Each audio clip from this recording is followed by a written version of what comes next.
Hey guys, welcome to Collider Movie Talk for movie fans. I'm your host, Ashley Mova, and this is the daily show where we give you all the latest news from the world of movies, plus some insight into what it all means. Leading off the show today is Jon Campea. Well, greetings and salutations, everybody. Welcome to the best damn movie-related show on the planet Earth, coming to you from right here at the Collider Video Studios here in Burbank, California, and we are so glad you decided to make us part of your day. Also here is Jon Schnepp. That's right, rocking my new WonderCon t-shirt. What's up, son? Also here's Perri Nemiroff. I got my new WonderCon t-shirt also. That's right. And Mark Ellis. I didn't go to WonderCon, and that's a lesson for all you kids at home is don't go chasing waterfalls. Stick to the rivers and the lakes that you're used to. Where were you this weekend? I was in Atlanta battling zombies and stuff. It was fun. Then I was in Buffalo before that, some good Collider fans. And big props to Jon Schnepp's better half, Holly, for rescuing a dog last night. Yeah. Alfalfa got his home. Yeah. That's such a great story. You got to share. Make sure you share that on your social media and I all did. that kind It's of on stuff. my Instagram. You could see the very happy dog Alfalfa reunited with his owner. Well, hey guys, sometimes every once in a while, the movie news of the day is a little bit weak, and we have a backlog of mailbag and questions and topics that you guys send into us all the time. So once in a while, we like to take an entire episode of Movie Talk and just address the topics that you guys want us to talk about. So we're going to do that today. So Ashley, why don't you kick us off? Giovanni Aramindez writes, with Tom Cruise's role in The Mummy still being a bit unknown, aside from Sofia Boutella's character choosing him, what if he's actually the mummy? I mean, he survived the plane crash and she chose him. If it's a shared universe, wouldn't he sign up to come back for the franchise? Or do you see Sofia Boutella coming back to be a part of the franchise? Or will they get rid of the mummy in this universe and go on with everyone else? Thanks, and keep bringing on the filthy. You just brought up like 5 potential solid theories about how they could possibly handle this. I mean, okay, listen, the one question you brought up that I thought was really interesting, look, Tom Cruise signs up for this monster universe. Surely he signed on for multiple films, right? Not necessarily. I mean, I don't know. Like, maybe it's public that he did sign on for multiple films. I'm not aware of that. But you have Universal trying to set up a shared universe, multi-film, kind of a world that they're doing. The normal operating procedure for these studios now is when they sign actors to be in one of these movies, just in case they sign them for multiple film deals. But Tom Cruise is one of these names where if he said, I'm not willing to sign on for multiple deals, they might just go, okay, well, we at least need him for one. Now, Tom Cruise may have signed a multiple film deal. I'm just saying that he is one of these guys who carries enough clout in this business and he's a big enough name. And remember, Universal has wanted to start off this new monster universe with a bang. They went out and got Russell Crowe, Tom Cruise, Johnny Depp, Javier Bardem. They have been signing powerhouse names, and so it was probably a high priority for them to get Tom Cruise in this. However, the overarching theory here, 2 of them.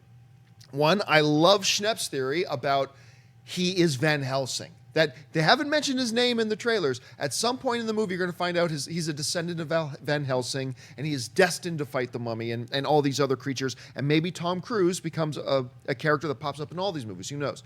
But the one that you're bringing up is interesting because in the latest TV spot, we see a spot where Sofia Boutella says to him, "Come to me."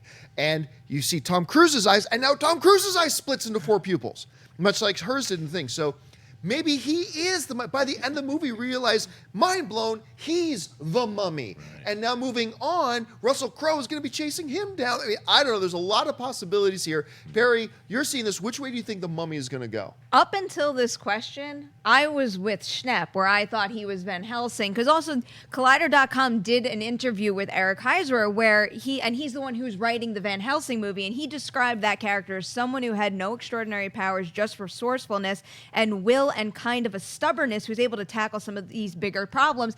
That to me sounds like he could be describing what we've seen of Tom Cruise's character so far in the Mummy promos, and especially because he described his Van Helsing as just like, like a normal dude, someone who's not a superhero, and that seems to be what we've seen of Tom Cruise.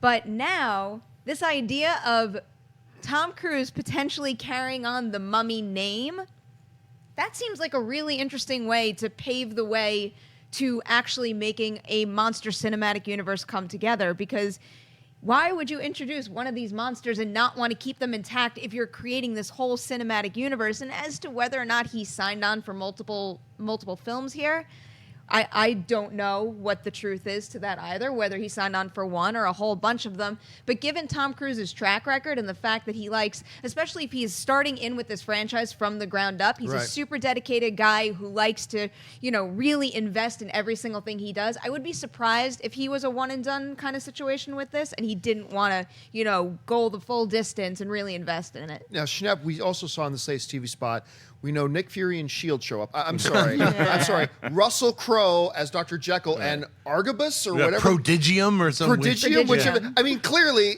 it's Nick Fury and it's S.H.I.E.L.D. And these are probably going to be the two entities that run throughout this Universal Monsters universe. Initiative. The Universal Monsters Initiative, yes, John. that's probably what's happening here. But now that we've seen this new TV spot and you're hearing these other theories, now where are you sitting? What are you thinking about all this? Well, it's funny because just yesterday we recorded the brand new Nightmares, which will be on tomorrow. And we talked about that. And we didn't have this theory, which this guy kind of blew us out of the way with, wait a minute, could it be the Mummy? What's it right in front of our faces? We were like, he could be Van Helsing. Maybe Tom Cruise is playing Dracula. Little tip of the hat to the Anne Rice stuff. It's like, but my God, he could be the Mummy. That's crazy. I remember when they first announced Tom Cruise as starring in the Mummy, I was like, that's weird. I remember it was like a weird. Remember when we heard that the first time? We're like, that's weird. We heard that Universal was going to be doing this thing, and we all thought that's weird. And then they announced Tom Cruise, and we're like, what? Yeah, because it's just an unusual casting, and now that we've seen the trailers, it feels like what a natural fit. Because now they've got Russell Crowe, they've got Johnny Depp, they've got Javier. They're building out this like star-powered monster universe. So, hearing him possibly being the Mummy, wow. I mean, to me, that was just like that could be a game changer. I mean, I like that better than him being Dracula or Van Helsing, to be honest with you. So Mark, you're just getting caught up on a lot of this stuff because you were in Atlanta fighting zombies. But, yeah, John. But how do you see this whole thing playing out now? Well, look, when Tom Cruise was cast in The Mummy, I was like, it's a step down from Brendan Fraser, but we're going to have to roll with it. Now that we hear he could either be The Mummy or Van Helsing, this is very interesting. What a bad Mummy decision by Sofia Boutella's character if you decide to the one descendant of the person who could probably go toe-to-toe with you. That's like the one guy you should avoid giving super mummy powers to at all costs, right? Unless she's trying to convert this potential enemy into an ally for her. So maybe that's the case, at least in this movie. Maybe Russell Crowe snaps him out of it. I would like to see him be Van Helsing, if for no other reason, because that gives Tom Cruise, the actor, all the freedom in the world to pop into movies when he needs to pop out of them when he can. So he can be kind of like Tony Stark in this new Spider-Man universe, where he can appear in movies, but he doesn't have to necessarily be the centerpiece, but it's somebody that we're looking forward to movie after movie, whether they have a cameo or a huge role. Perry, you bring up a great point, because Tom Cruise is a guy who's very invested in whatever project he does. He doesn't do that many sequels, though, when you think about it. Take away the Mission Impossible movies, and then he's got the Jack Reacher, where that's clearly him trying to build another franchise that ain't going to work. So this could be him as an actor of his age saying, I want to latch on to a new franchise like this because I don't know how much gas Mission Impossible has left in it. Or it could just be him saying, I'm getting a boatload of money. I'm going to help start this universe, and then maybe I can come pop into a movie later when they reboot Monster Squad, which we know this is all leading up towards. Let me throw a theory here. What if he's Van Helsing and the Mummy? Dude. What? Yeah, like what if he's like a distant relative, or like was her lover back in Egypt, and she's bringing him back, and that's why he comes back to life, but he's actually really Van Helsing as well. And then his other distant cousin, who's also a Van Helsing, played by the actor who played Goose in Top Gun, has to come in and take him on. Anthony Edwards comes in? Hang on a sec. Then his other distant Van Helsing relative, who's also a werewolf, Hugh Jackman, pops in. You got 3 Van Helsings. I think we just created a brand new branch of the cinematic universe. And also, look, there are some people out there online saying, look, in that new trailer, we see Tom Cruise's eyes, but that means he is the Mummy. Not necessarily. I mean, that could just be he's momentarily, that could be a sign of somebody who's come under her spell, that their eyes split. I mean, it could mean one of 1,000 things, but it's an interesting theory. All right, let's move on. What's next? Cynthia Basemo writes, I love going to the movies almost every week, and usually I love watching with a big audience. However, last week I went to see Kong, and I guess the guy in front of me was bored because he took out his phone and played a mobile game for like 30 minutes. My question is, what would you say are the worst in-theater behaviors you've seen multiple times? That is awful. I will admit I have personally never, thankfully, encountered somebody actually pulling out their phone during the movie to play a game. I've never personally seen that. That sounds horrible. A couple of things that really bother me. I remember this one. It used to be people not turning off their ringtone. I used to just get angry right away as soon as somebody's phone rings. Oh, yeah, stupid idiot. And it happened to me once, and it's like, okay, yeah. And I felt so embarrassed because I remember my phone went off, and I'm like, I just hear the phone ring, and I get irritated and mad. I'm like looking around, whose freaking phone's going off? And it keeps ringing and ringing. Why do they not turn off their freaking phone? I'm like, that's my freaking phone. Oh. That's me. So I immediately, I get up and I run out of the theater, get my phone turned off, all that kind of stuff. Now, when I hear somebody's phone ring, it doesn't really irritate me unless I hear it ring again. So one of the worst things I've ever heard was a dude whose phone rang like 3 different times during a movie. It's like, dude, okay, once it happened, you forgot to turn off your ringer before you came in. Okay, that happens to all of us, apparently. But the second time and the third time, the other thing that used to bother me a lot was when people, I don't mind, if there's nobody sitting in front of them, I honestly don't mind people putting their feet up on the seats in front of them. That honestly doesn't bother me. Hey, no one else is there, you're making yourself comfortable. What does bother me is when people take their shoes off and put their feet up. That to me, I have seen that a couple of times. Yeah. That irritates me. What about you, Mark? What are some things that bother you? John, I mean, I'm a mild-mannered, shy guy by day. When I get into a movie theater, I don't know, something happens, a switch turns on, and I have a temper like Happy Gilmore. I do not tolerate people who are being insolent in movie theaters. I can't stand anything. Maybe I'm a little too sensitive to it now because I've seen so many movies in theaters with audiences who have misbehaved somehow. The cell phone thing really bugs me. It really bugs me when people behind me put their feet up. That might be the worst thing because I can feel it on my chair. And I don't like my chair being kicked like I'm on an airplane. There's a kid behind me. I also don't like when people are sitting in front of me and they do that, like their heads lean in to like whisper each other because it takes me out of the movie. So I have been known on multiple occasions to go from my seat, get up, and walk all the way to the front and sit in the front row, put my hoodie on, and just try to focus right on the movie. That's how I prefer to watch a flick. I am not shy about yelling at people. I'm not shy about making fun of people. I'm not shy about getting up and telling you exactly how I feel about your awful behavior. I wish that movie theaters, it was easier to police them as far as bad behavior and that stuff goes. I'd happily pay $30 for a ticket instead of $15 if you had to check your cell phone at the door and if you had people monitoring you the whole time, making sure nobody was being a douche. I think I have a solution for a lot of this stuff. I think what they should do is on the armrest of every chair in a theater, there should be a button for every other chair in the theater. Okay, so you got like 200 buttons laid out there. I know where this is going. And if more than 5 people in the theater hit your chair button, electric shock. Electric shock, telling you to that's your way. So not just one person do it, but you got to be like 5. At least 5 other people in the theater hit your button. It should be a good way to say shut the hell up. I think you take the hands out of the people, John, and I've said this for years. What you have is you have like this the screen right here, and then on top of here and on top of here are 2 guys in bear suits, and they have a gun turret, and it only shoots paintballs, but they're looking at everybody who misbehaves. So if you sneeze too much, I'll give you a sneeze. If your cell phone goes off, if you start talking, boom, you get popped as a warning shot.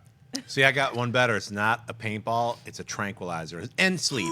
Yeah, just sleep. Sleep. Why can't we just have ejection seats and you just like eject them into the screen if they're screwing around? Yeah, right? I'm pretty sure that solves everything. You don't everything. want to eject them into the screen that you're watching. What about a melting ray where they just melt in their chair? Crotch hammer.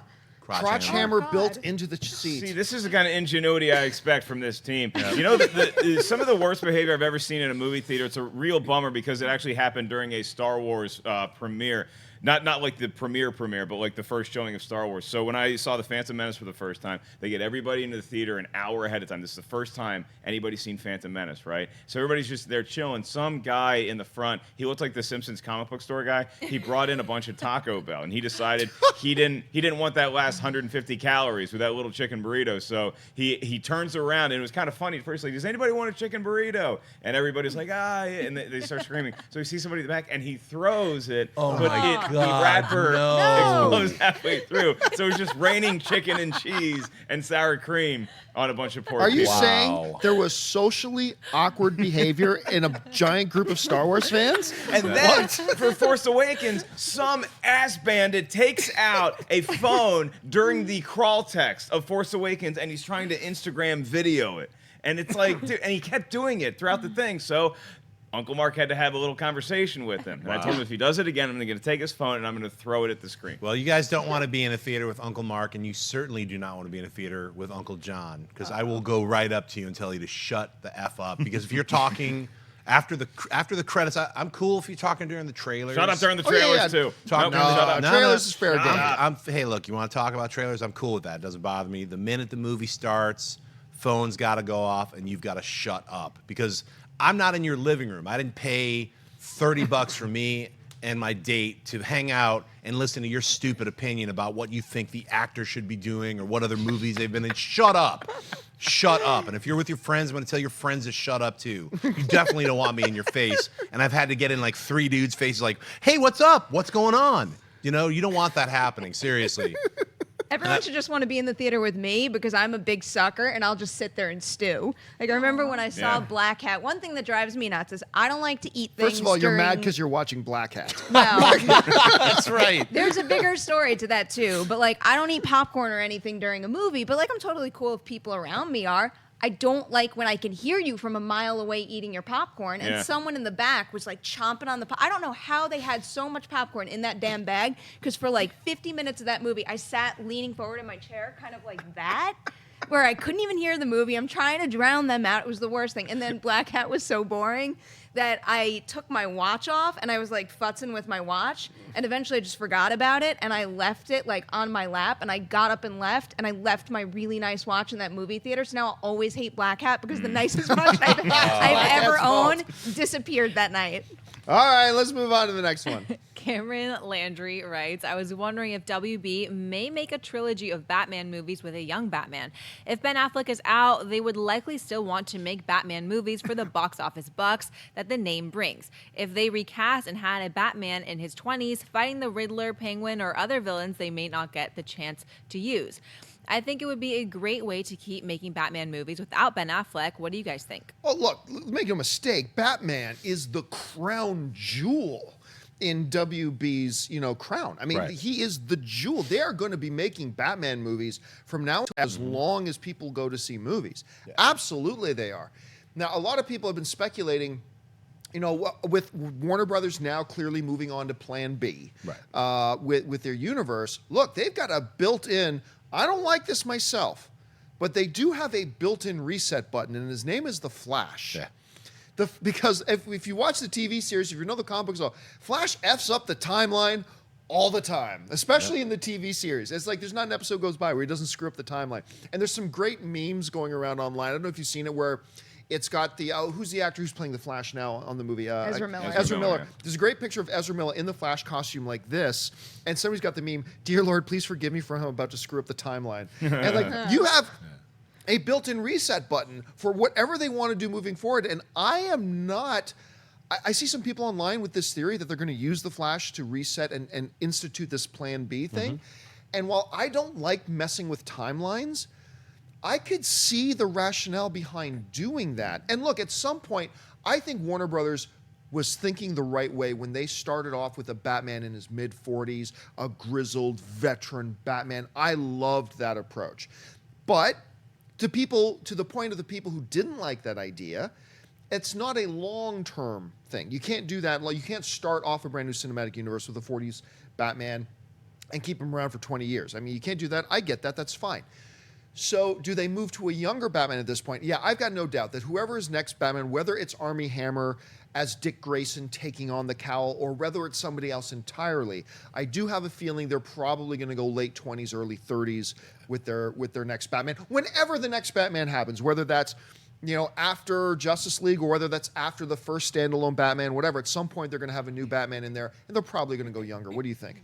Oh, well, I definitely think that they're going to go younger. With Matt Reeves is talking about doing a trilogy. He wants to do his version of the Batman, and his version of the Batman is not Ben Affleck. So let's just get that out, right out. We've been talking about it for months. I'm standing by it. Ben Affleck is done after Justice League. You can cry about it, whatever you think. That's awesome. That's my opinion. So, but what you're talking about, though, I mean, we're going to get really into it with Heroes later today, but The Flash, that's one of the reasons that Flash movie is gone.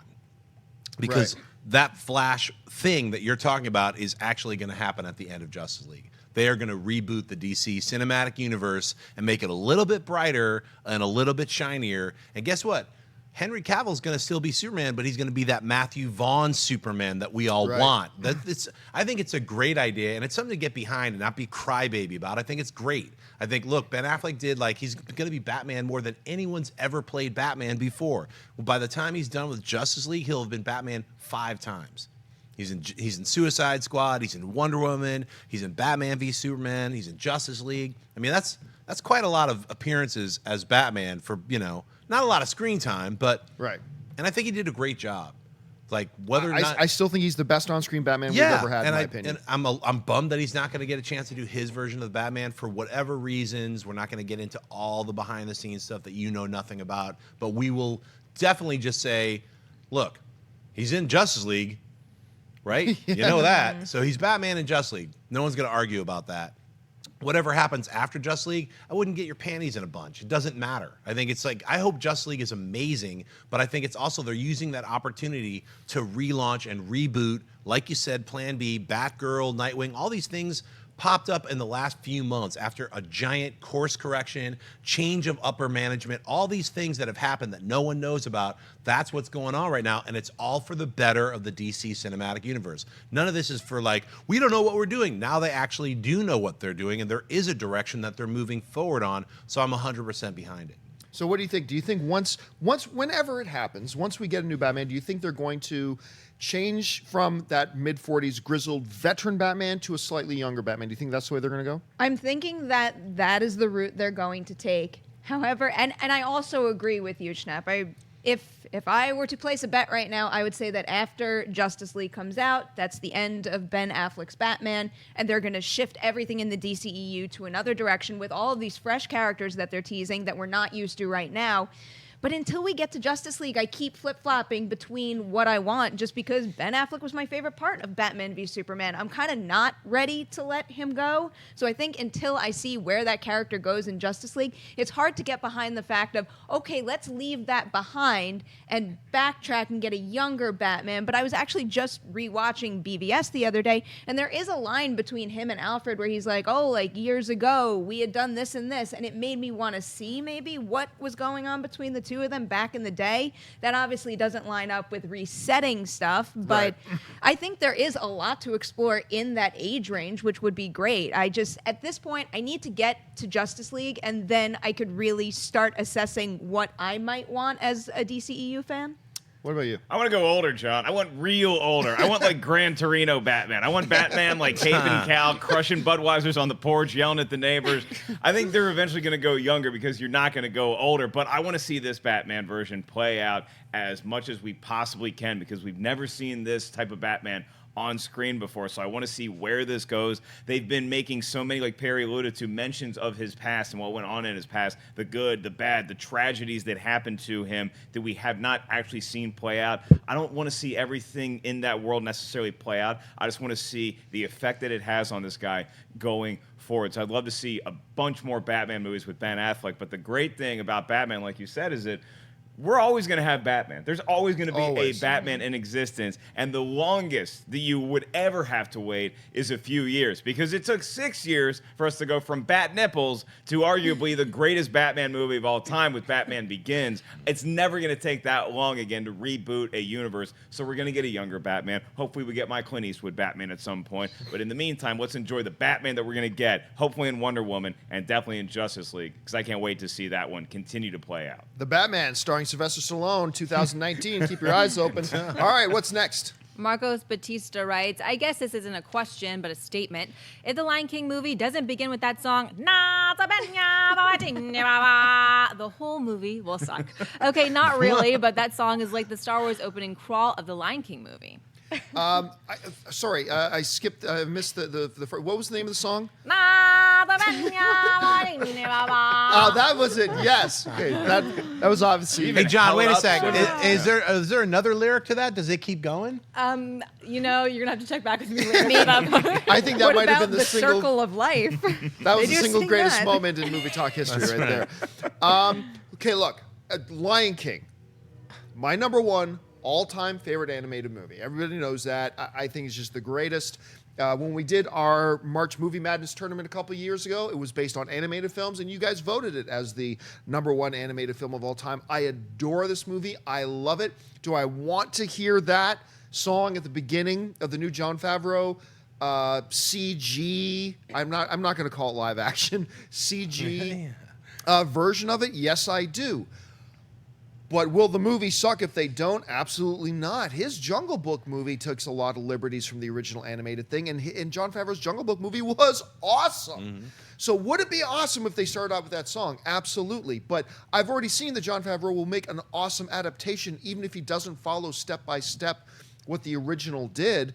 I'm very confident he's going to give us an awesome Lion King with or without that opening line. But I will admit, a little part of me will shed a tear if that movie starts and we don't hear Circle of Life. I will, yes. But then I'll sit in there for the rest of the movie, just like I hate the fact that Rogue One doesn't have the Star Wars music. And I hate, to this day, I still think it was a stupid decision to not have an opening crawl in Rogue One. Did that ruin the movie? No, absolutely not. The movie's great. Would have been better, though, if it had that in there. But I don't know, Mark, what do you think? Does a Lion King movie by Jon Favreau need that opening song? It seems to me like John Campea is going to be crying at the beginning of The Lion King either way. Probably. Because if they don't have it, you're going to be crying. If they do have it, you know you're going to be crying. Yes. So I think you do need that song. I think you need that line in there. As far as the other music that is very famous from The Lion King, you're not going to have the Elton John songs in there. As much as I love them to death. Can You Feel the Love Tonight is my favorite song about lions about to do it. But it's not going to be in the new Lion King movie, as far as I'm concerned. But I love everything, all the decisions that they've made so far about this film. And they want to tug on our heartstrings. They want to harken us back. If the Jungle Book can have a few of the songs that they had in the classic Disney version, you're certainly going to see that in The Lion King, because it played so well in the Jungle Book. I think it's going to play equally as well, if not better, in The Lion King. You're definitely going to get that opening number, and it escaped. Ashley, how's it go again? Nah. Literally, like the way she gets into character is by holding up a baby lion. Mark, I want you to do that opening number. Now you hold up that baby line. There we go.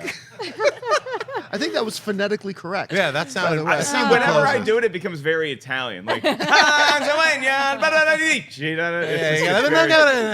a little. What do you think, Tony Perri? Peppers Does it in need there. the song? I think you guys are nuts to think that there's any chance in the world that this movie could be great without this song or any of the other major songs. Can You Feel the Love Tonight? The Elton John one? If that song is not in this movie, I will be shocked. That is not only one of the most famous songs of The Lion King, it's a song that transcends the movie. Yeah. Hey, wait a second. I don't know. How does that go? Can you sing that for me? Because I don't remember how it goes. What, Can You Feel the Love Tonight? Yeah, sing it for just that one lyric.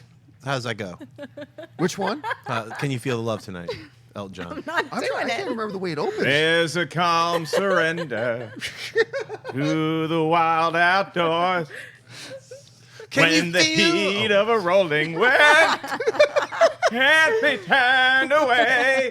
I should tour with Billy Joel. I am good at I feel like I just saw Elton John for a second. I felt like I just transformed. I was in the front row. I was like, my God, he's there sitting with the Elton John glasses. Oh, just a little ditty, Saturday night's all right for fighting. This is exactly why I didn't sing the song. I would have taken away that wonderful entertainment from all of you guys. It would have been terrible. But seriously, Jungle Book. Before I had seen Jon Favreau's The Jungle Book, the only song that I could remember from the original Jungle Book, and granted I was not as attached to that as I was to The Lion King, was Bare Necessities. With Lion King, I don't think about Lion King without thinking about Circle of Life, Can You Feel the Love Tonight, Hakuna Matata. Those are just Be prepared. Be prepared also. There are such key songs that are part of pop culture. They're part of The Lion King. They're part of the story. You need that kind of stuff. It's iconic. What do you think, Schnepp? Do they need it? Benny and the Jets. That's in the after credits scene. Rocket Man, the skimba, scumba, skimba, the scumba, scum. Is that in the Lion King? Oh, right. Jimaga, school, scooby boo, doo boo, gooba skims come. Right? Is that it? That's close enough. I don't know. I'll see any version of The Lion King that Jon Favreau is going to do. I'm 100% with you, John. I loved the computer generated. You can't really call it Can't animated. really call it live action or the little any, wolves and stuff all talking. Where's Mowgli? I'll watch that. I don't even need them to sing. But I was glad that they were able to throw in a couple of those songs, especially the "I'm the King of the Jungle," but it was like Christopher Walken. Mm-hmm. I mean, so they transformed all of the songs that we know and love from the animated, movie into this bizarre computer generated with a one kid and a stick or whatever. They shot on a green screen and he had a stick. That's it.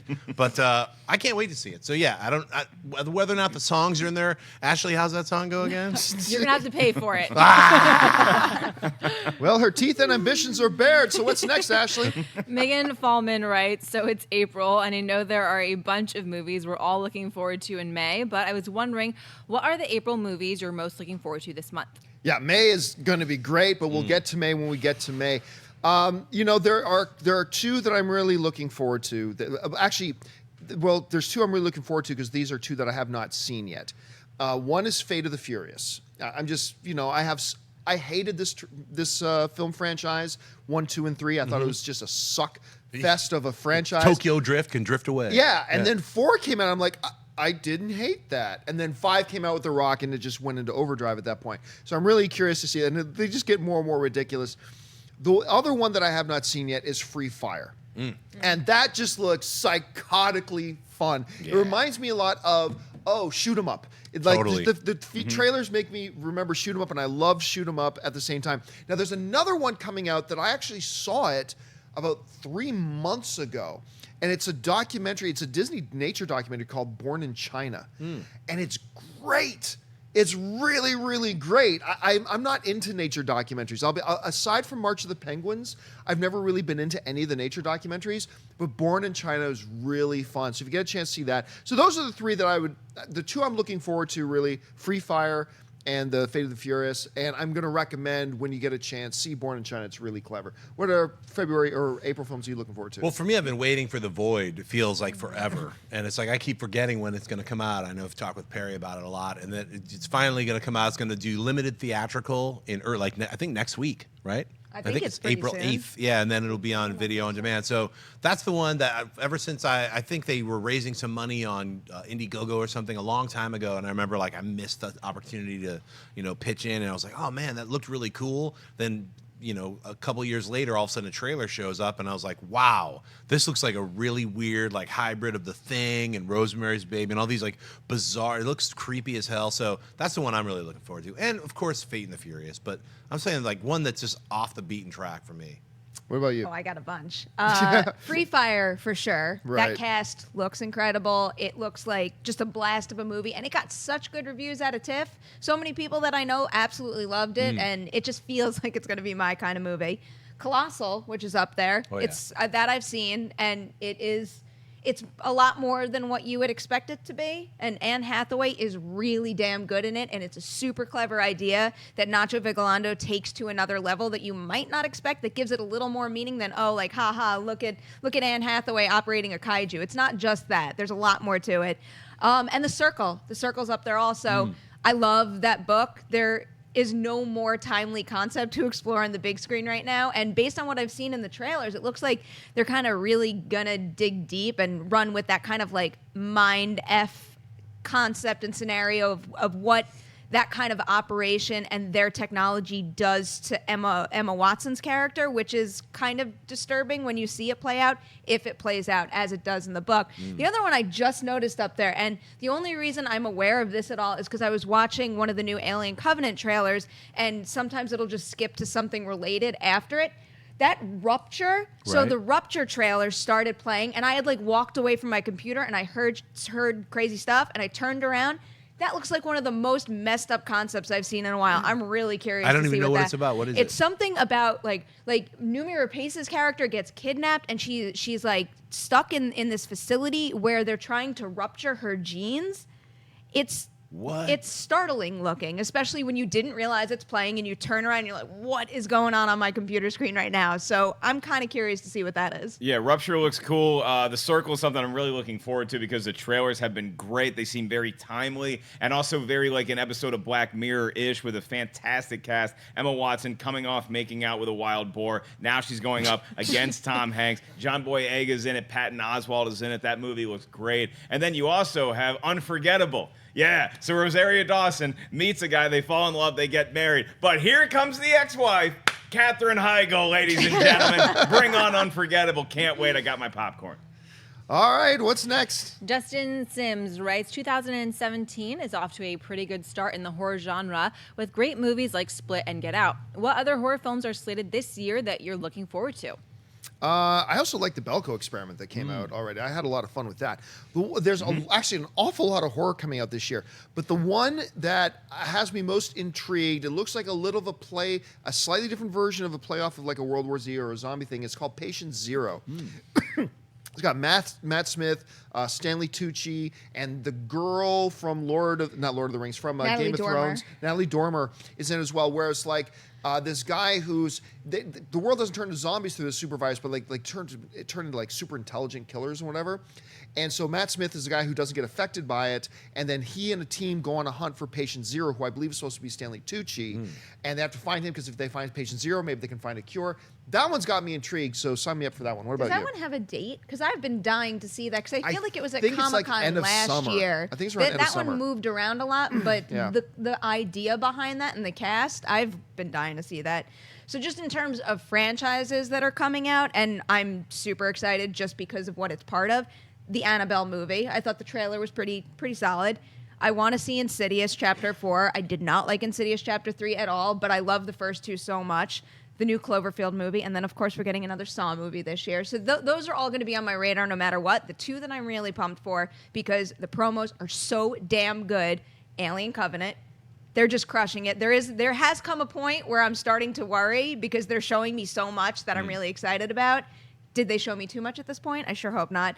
That It trailer, though, wow. Loved it. Wow. Loved it. Not that I didn't have any faith in that movie, but I kind of brought this up on Nightmares when we talked about it. One of my favorite things when watching a trailer as a kid, because when I went to bed at night, I used to fall asleep with the TV on, and I would watch MTV, and late at night, they would put, trailers for R-rated movies, and I would get scared, and I want to cover my eyes. That doesn't really happen anymore, especially, it's not going to happen late at night with this even, but this is the first time in a couple of years, at least, that I've actually been a little uncomfortable by what I had just seen, where it had that nightmarish quality that kind of just, creeped in, and just, especially the slideshow stuff.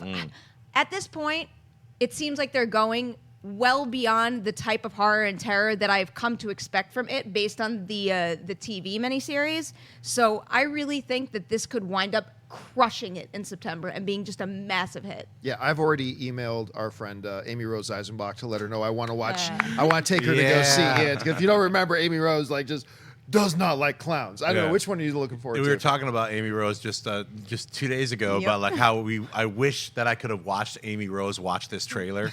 I just wanted to watch her watch the trailer. Do a trailer reaction with Amy Rose. Yeah, watching her watch the trailer, just her freaking out, especially with that clown's running at the end. That is a screwy, effed up trailer. That scared the hell out of me. That slide projector is so ingenious amount of energy that probably went into thinking through something that can really screw with a modern audience. Hats off to the people behind it. Looking forward to that. Obviously, Alien Covenant is really high up there. And of course, you mentioned the Saw Legacy, which I was so tired of Saw, and I was glad they finally retired it. Then you bring in the idea of the Spierig brothers. Now, those two guys are crazy weirdos. Giving them the chance to go nuts in the Saw universe, I cannot wait. That's one of those things where I'm like, I know they canceled Friday the 13th. They can't get it together to make an easy film. Camp Crystal Lake, I know Mark Riley's coming after you, son. But instead, we get the Saw Legacy. So we've got some really good horror coming up. Yeah, Ashley's going to be disappointed when she hears me admit that I've never seen a Saw movie in my entire life. Oh, my I'm gosh. sorry. I am looking forward to Saw Legacy somewhat. You haven't even seen the first one? I've never seen a Saw First movie. one's the best one. First Never one's really the best watched one. it. And I enjoy horror movies, just never really cared to investigate. However, I do really want to see Alien Covenant, a lot of the ones that Perri mentioned as well. And I believe the remake to a horror-ish premise, Flatliners, is also coming out in late September. I love the first Flatliners. I don't know if this one could be the worst movie of the year, but I'm going to have cautious hope simply because I love that premise so much. All right, what's next? Jarrell Jackson writes, I've been hearing killer things about Wonder Woman from the movie festival in Vegas, and it got me thinking, how strong is Wonder Woman going to be in her movie? In B vs. S, we see her fighting Doomsday, so obviously she's hella powerful, but in the trailers, she seems more, I don't know, human. Do you think they're going to portray her differently in the two movies? You know, it's a really interesting thing. And by the way, the thing he's talking about is CinemaCon that happens every year in Vegas. And they dropped, I think they showed like 20 minutes of Wonder Woman out there. And a lot of the people who saw that stuff, I said, I believe this Wonder Woman movie is going to be the first DCU movie. They got a 75% or higher rating on Rotten Tomatoes. I think this is going to be the first non-divisive one they do. And I think people are going to like this film. That being said, it's a great point that the writer, that Jarrell brings up. This is because in Batman v Superman, we were talking about this in our pre-production meeting. She takes shots from Doomsday, and shots from Doomsday bring down buildings. Then we see her in this trailer, and the trailers have been outstanding. I love the trailers for Wonder Woman so far. And it does seem like she doesn't want to get hit with a bullet. It's like, what's a bullet going to do to her? The woman who took a shot from Doomsday, what's a bullet going to do to her? But, you know, where she's like having to go into high octane mode to take out a couple of German soldiers in a room. Like, so it raises up a really good question. Will they introduce in this movie some kind of event that multiplies her power? Because it does seem, now granted, we're just basing this off the trailers. It does seem like she is a more powerful character in Batman v Superman than she seems to be in the trailers for Wonder Woman. So is she somebody whose power naturally grows? Does some kind of significant event happen, maybe with Ares, that embeds her with more power or something like that?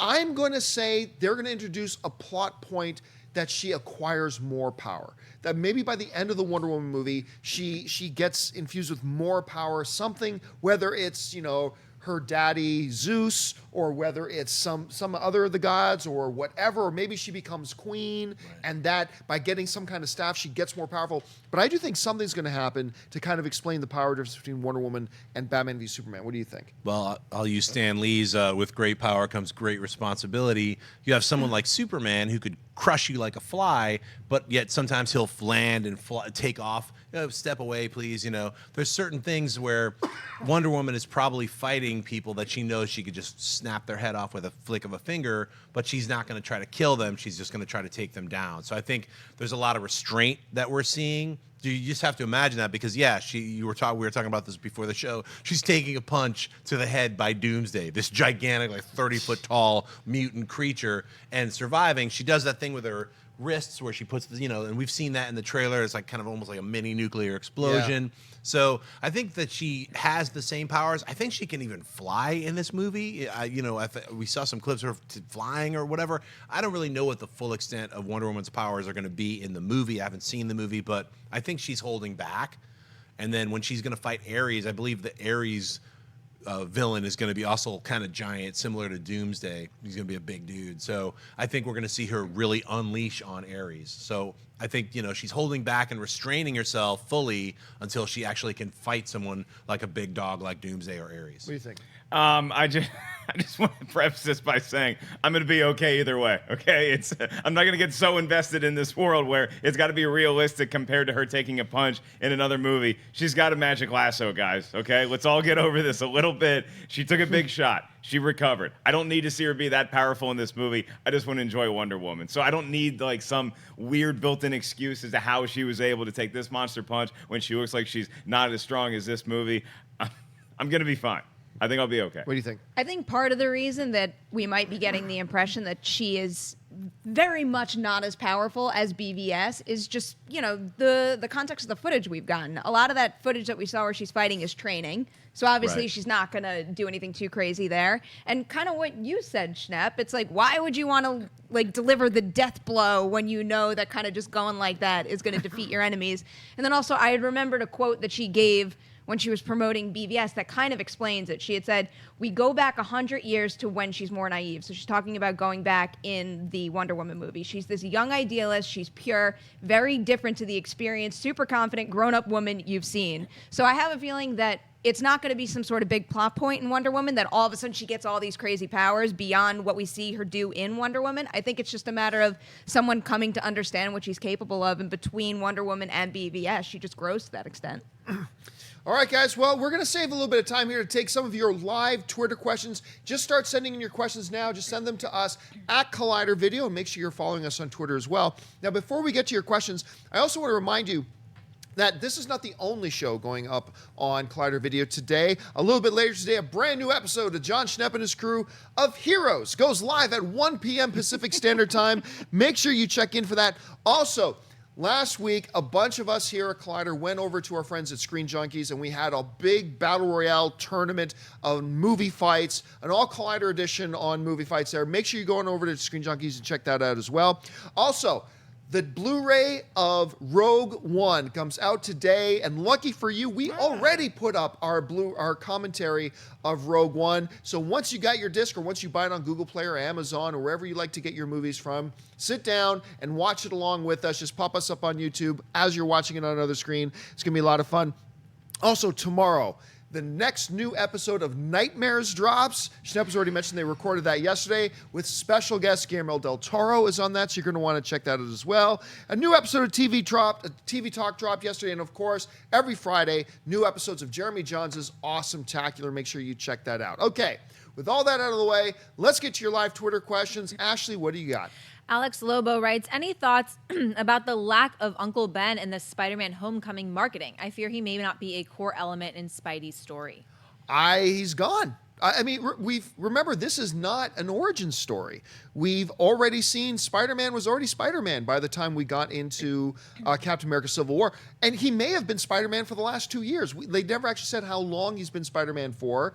Aunt May is already kind of moved on. She's on Tinder. She's meeting Tony Stark. She's flirting it up. So, I mean, Uncle Ben's, if they maintain that Peter at one point had an Uncle Ben who died and passed away and made him feel responsible and blah, blah, then that happened years ago. So I don't expect to see any Uncle Ben. I don't even expect them to do a flashback of it, because we've done that origin story a few times already in the last number of years, and we don't need it again. I don't know, Perri, what do you think? I hope they don't do a flashback, because until this question just came up, that hadn't even crossed my mind, because Civil War already established where Peter Parker's at, where Aunt May is at. And I feel like if they start doing that, it's not only going to be a retread of something we've heard so many times over, but it's just going to push the character back. We're well beyond that. Let's keep going forward. Good catch. That was good. Spider-Man quality powers from Perri.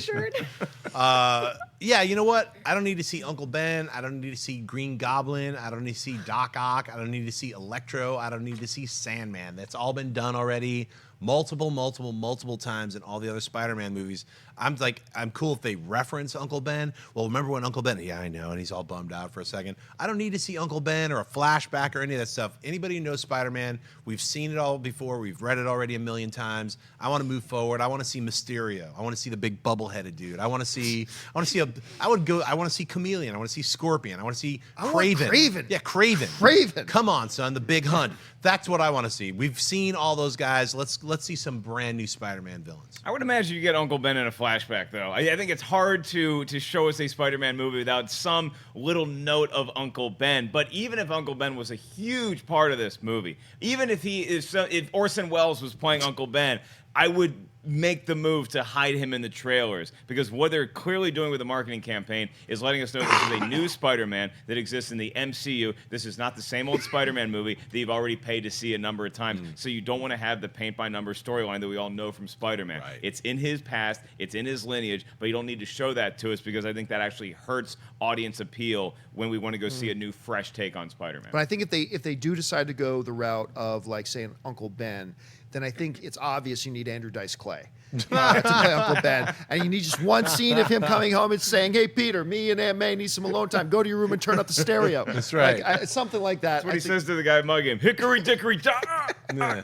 All right, what's next? Jade Tomio writes, since The Mummy is coming out, is Cruise a top 10 all-time movie star? If not, what active actors are, if any? if you want to differentiate between best actors of all time and top movie stars of all time, I don't know how you make an argument that Tom Cruise is not in your top 10 movie stars of all. He is. Him, George Clooney, DiCaprio. I mean, these guys are like Denzel. These guys are movie stars. Brad Pitt would fall into that category. Brad Pitt probably falls in there as well. Now, like I said, these are different discussions than like the greatest actors of all time. And Tom Cruise ain't a bad actor himself, as a matter of fact. But yeah, I'd say you absolutely put him in the top 10 best movie stars of all time. I don't know. What do you think? I think he might be the greatest movie star of all time. And that's the guy who lives in the same universe as Harrison Ford and all these other actors that you can, like, acting ability is, it's debatable whether Tom Cruise is like one of the greatest actors that ever lived, or even like a DiCaprio is one of the greatest actors that ever lived. But if you're going to rank on movie star alone, I think he's top 5 without any argument. As far as best actors go, he's really, really good. You know, like I think Mick Jagger is the best lead singer. Like, he's the best frontman of all time. I don't think he's the best lead singer ever. I don't even think he's in the top 25 lead singers, but he's the best frontman of all time. So I'd look at Tom Cruise at least being the greatest movie star of all time. He's at least in the discussion. He's definitely in the discussion. 1, because he's super talented. 2, because he's a box office draw. And 3, because he's one of the most passionate actors I've ever seen operate in this industry. So I would definitely put him up there. It is fascinating when you think about some of the biggest box office draws, because I still feel like it's always a crapshoot. You could put like the biggest headliner at the top of your poster, and you still, there really is no guarantee, because I was just looking at the numbers for Ghost in the Shell. Scarlett Johansson is one of, the highest paid, or she made the most money or something for many, many years in a row. And then she headlined, and Lucy was a big deal. She was the headline of Lucy. Nobody really knew what it was. It wasn't part of a huge franchise or anything crazy, and that made a crap ton of money at the box office. Ghost in the Shell didn't. So, you can never really rely on star power across the board. Well, especially when it gets bad word of mouth. That doesn't help. That doesn't help. Tom Cruise is definitely in the top 10 current of all-time movie stars, but it's really difficult when you look at the entire history of cinema, and you're talking about Kirk Douglas. You go back and you look at all these different actors and actresses who had their shine on before any of us were ever even born. So it's sort of like, it's difficult to say, yeah, that's the top 10 when you're talking about thousands of actors and actresses. So I'd say the current top 10, I'd put him in there. These top 2 or 3 current. Yeah, current. That's what I mean. It's not a lot in the top 10 that you can pick from. I'd even say in the current top 20 years, Tom Cruise would be in the top 10. All right, let's take 2 more. All right. Robert Reynolds writes, how can you tell if CGI is undone compared to the finished product? How can you tell if CGI is undone? When you watch The Scorpion King and you see a weird, like, claymation-looking rock, like, my texture maps aren't finished, ba-ba-ga, when it looks horrible is when you could tell that when it looks like crap, you're like, I guess they didn't have time to finish that because it looks shitty. That's the easiest way. And actually, if you want to read a fascination, read up on why that Scorpion King CGI didn't get finished. I know. There's fascinating stories behind that. That's like between natural disasters, power outages, and all this kind of crap that went into like them going, we just got to release it. Yeah, we can't finish it. It's a fascinating story. Go and read up on that. I've never seen The Scorpion King. Now you got to see it just to see that ending. It's amazing. You're like, what is that? It's horrible. There's just something and there's something that it's hard to quantify or put into words, where it's like you're watching something and you feel like that is super realistic. Like, I believe those are actually animals in the Jungle Book, but you can look at something else. Even when you look at certain scenes of Tarkin in Rogue One, and you're like, there's just something, it's just not quite right. What's the term for it? It's something valley. It's like Uncanny Valley. The Uncanny Valley, yeah. It's just it doesn't quite cross that threshold yet. Although I will say Rogue One was a giant step forward in having motion capture actually make us feel like we're looking at a real human being. Well, some people it worked for me, it took me out of the film, but other people are like, I couldn't even tell that wasn't a real person. So, I mean, it really depends on who you are, how you look at things. And by the way, it's not the Scorpion King. It's Mummy 3. It's Mummy 3. It's the Mummy one. The Scorpion King is the one that came after. I was going to correct myself as well. Yeah. It's like, the Mummy 3 had the Scorpion King in it. It was the introduction of The Rock, but he didn't get to be cool as in he was in the Scorpion King. He just was a bad, like, weird.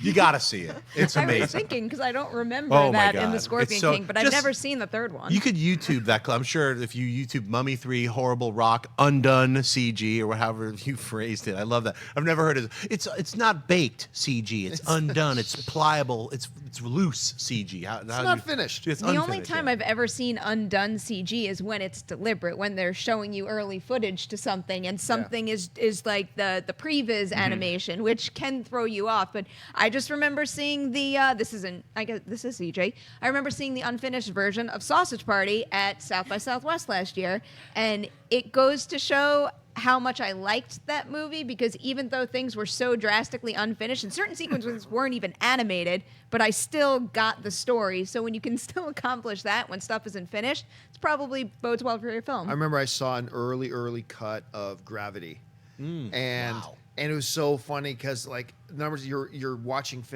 all the finished shot, and all of a sudden it's her on a wire with a green screen, still talking lines, and then to another thing where it's like animatics kind of animation, then into a full shot, and it is very jarring when you're seeing stuff like that. All right, last question of the day. All right, Debbie Schechter writes, any thoughts on Chris Evans' new film, Gifted? I think it looks great, something a little different from Cap. I don't know how to feel about it, to be honest with you, because it feels like the premise of the film, take Chris Evans out of it for a second, the premise of the film feels like something I've seen many times. So I'm really not quite sure. I thought the trailer was nice. I thought it was a nice trailer. I'm a big fan of Chris Evans. I'm a huge fan of Chris Evans. So I'm interested automatically in anything that the dude does. But I'll be honest with you, I'm not excited about this movie. I'm hopefully it'll be one of those movies that I watch and go, wow, I wasn't expecting anything and it was great. But I got to admit, I'm not that excited about the film. Any of you guys? He's got a kid and she's really smart. Yeah. Right? Yeah. Yeah. ABC After School Special is what it rang to, which are not bad. I used to watch those when I was a kid. It just doesn't really talk to me. Yeah, It to see looks a those little trailers, like lifetiming. those are the movies that make me think like I'd be like a good dad, but it's like a very like narrow window. Like I'd be the good dad that you don't expect to be a good dad. It's like, oh, where's Mark? Then I show up at the last minute. Hey, I may not be your father, but I'm your dad. You know?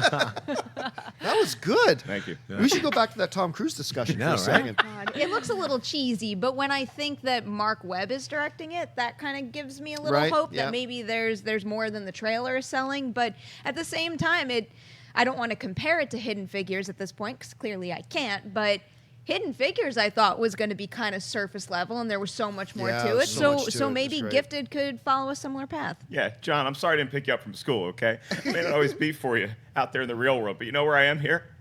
Right here. All right. And on that uplifting note, we're going to wrap up this episode of Movie Talk. Thank you so much for joining us. I want to thank the people sitting at the table with me. First of all, Mr. Jon Schnepp. Schnepp, where can people find you online? You guys can find me on Instagram and Twitter, just at Jon Schnepp. And later today at 1 p.m. on Heroes Live. Check it out. Perri Nemiroff.